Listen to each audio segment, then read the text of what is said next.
منتقل ہو جانے کے باعث یہ انسان دوست شاعری نہیں رہتی بلکہ پروپیگنڈا شاعری کی ذیل میں آ جاتی ہے۔ بہرحال قیام پاکستان سے پہلے اور بعد کی سیاسی، سماجی اور معاشی جدوجہد کو ادب کے ذریعے سمجھنے کی ضرورت ہے۔ یہاں ہم کچھ مثالیں پیش کریں گے جس میں عمل کے حوالے سے بات کی گئی ہے کہ کم کرو، محنت کرو۔ ہمارے شاعر دن رات لگے ہوئے تھے، اوے محنت کرو، اوے محنت کرو۔ عمل دی دنیا وچ آلک آریاں دی ریت نہیں، آل کی دی وچ دنیا دے کتے پرتیت نہیں، نال بے روگے دے رل بہندا اے بے روگا کوئی، اپنے جوگا جو نہیں اس دے جوگا کوئی، نال جے مورخ دے ادا رب کی کارا کرے، جو توکل کرن تو پہلا نہ کوئی چارہ کرے، مل پاندا اے کدی چا ادم دے گن دا خدا، آل کی جے کوئی دعا منگے تے نہیں سندا خدا۔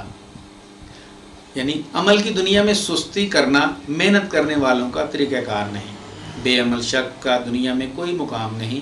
بے فکر شخص کے ساتھ بے فکر شخص ہی بیٹھ سکتا ہے۔ جو اپنی فکر نہیں کرتا اس کی فکر اور کون کر سکتا ہے؟ جو شخص سست ہو اس کی اللہ تعالیٰ کیا مدد کرے گا؟ جو شخص اللہ تعالیٰ پر توکل کرتا ہے لیکن خود کوئی عمل نہیں کرتا، کبھی کبھار اللہ تعالیٰ محنت کا پھل دیتا ہے، لیکن اگر بے عمل دعا کرے تو اللہ نہیں سنتا۔ گلاں باتاں نال نہ آوے کھیتاں وچ ہریالی، عملاں والا سورج کڈو تاں پکنا ہے فصلہ۔ محض گفتگو کرنے سے کھیتوں میں ہریالی نہیں آتی، محنت و عمل والا سورج چڑھے گا تو تب فصلیں پکیں گی۔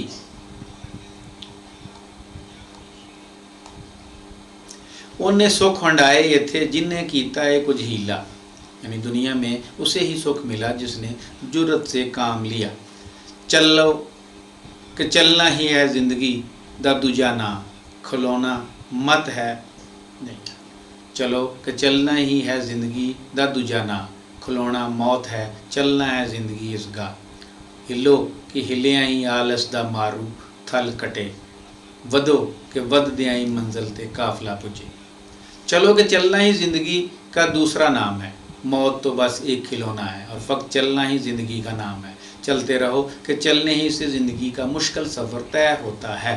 آگے بڑھو کہ آگے بڑھنے ہی سے منزل پر قافلہ پہنچے گا۔ تحریک و عمل کی شاعری کا ایک پہلو تو یہ ہے کہ حکمران طبقات نے اس کا بھرپور فائدہ اپنے کھاتے میں ڈالا۔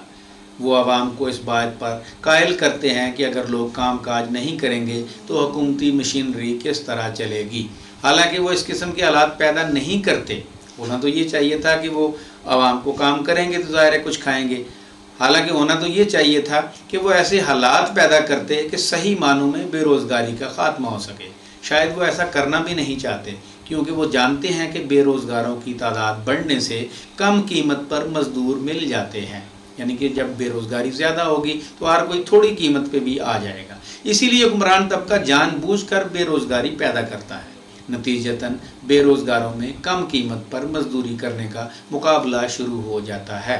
یوں ہنر مندوں کی محنت و صلاحیتوں کا استحصال کرنا آسان ہو جاتا ہے۔ اس پس منظر میں جن پنجابی شاعروں نے جدوجہد کرنے پر زور تو دیا ہے مگر اس کے ساتھ ساتھ انہوں نے معاشرے میں موجود ناانصافی اور غلامی کو تخلیقی سطح پر بھی محسوس کیا ہے۔ مطلب ایسا نہیں ہے کہ سارے پراپیگنڈے کی نظر ہو گئے۔ طبقاتی معاشرے کی ظالم قوتوں کے سامنے گھٹنے ٹیکنے کی بجائے بے کس اور مجبور لوگوں کے لیے جدوجہد کا پیغام ان کی شاعری کا بنیادی نقطہ ہے۔ پنجابی کے ایک شاعر کا یہ کیا خوبصورت شعر ہیں، ذرا آپ بھی سن لیں۔ پوالی کھا کے ڈگ پین نالوں چنگا ہے ٹردے رہنا یار دیاں راواں اتے تے چیتے رکھنا انہاں سبے لوکاں نوں جڑے جیوندے جی ساڑ دتے گئے تے جنہ زمین اتے ڈگی خلقت نوں آکھیا اپنیاں سلیباں رکھ کے چک لو ہتھیار سیتے ہوئے ہونٹاں تو انہاں انکار دا حکم جاری کیتا تے اپنی اکھاں بیج کے ٹر گئے۔ اس راہ اتے اکلاپا بہت سی پیڑ چھاتی وچ یار دے خیال وانگوں لہراندی سی پر پوالی کھا کے ڈگ پین نالوں چنگا ہے ٹردے رہنا، یعنی بے بس ہو کر کسی کی آگے گر پڑنے سے بہتر ہے انسان کامیابی کی جانب سفر جاری رکھے، چلنے والوں کے راستے میں ان لوگوں کو یاد رکھنا جنہیں جیتے جی جلا دیا گیا اور جنہوں نے زمین پر گری پڑی مخلوق کو پیغام دیا کہ اپنی سلیبیں پھینکو اور ہتھیار اٹھا لو۔ مہر لگے ہونٹوں سے انہوں نے انکار کا حکم جاری کیا اور اپنی آنکھیں بند کر کے آگے چلے گئے۔ اس راستے پر تنہائی کا احساس بہت زیادہ تھا۔ درد دوست کی یاد کی طرح دل میں لہراتا تھا، لیکن بے بس ہو کر گر پڑنے سے چلتے رہنا بہتر ہے۔ تو ہمارا اس موضوع کے حوالے سے صرف یہ کہنا تھا کہ صرف آنکھیں بند کر کے ایسے ہی نہیں کہ حکمران ٹولے نے کہا کہ محنت کرو تو محنت کرتے رہے اور وہ محنت مشقت میں تبدیل ہو گئی اور آپ کو اس محنت کا معاوضہ نہ ملا۔ محنت اور مشقت میں یہی فرق ہے کہ محنت میں انسان اپنی جو اس نے جد و جہد کی ہوتی ہے اس کو پورا معاوضہ ملتا ہے، لیکن مشقت میں یہ ہوتا ہے 2 وقت کی روٹی دے کے شام کو کھونٹے سے باندھ دیا جائے اور صبح پھر اس کو چھانٹا مار کے اٹھا لیا جائے کہ اٹھو ہمارے لیے کام کرو۔ ایسی پراپوگنڈا شاعری ہے، ایسی انسان دوستی شاعری نہیں ہے، بلکہ یہ انسان دشمن شاعری ہے، جس میں ایسے ہی آنکھیں بند کر کے آپ بولتے رہیں جی بڑی محبت ہے، بڑا وہ ہے، بڑا وہ ہے، یہ کام کریں وہ کام کریں۔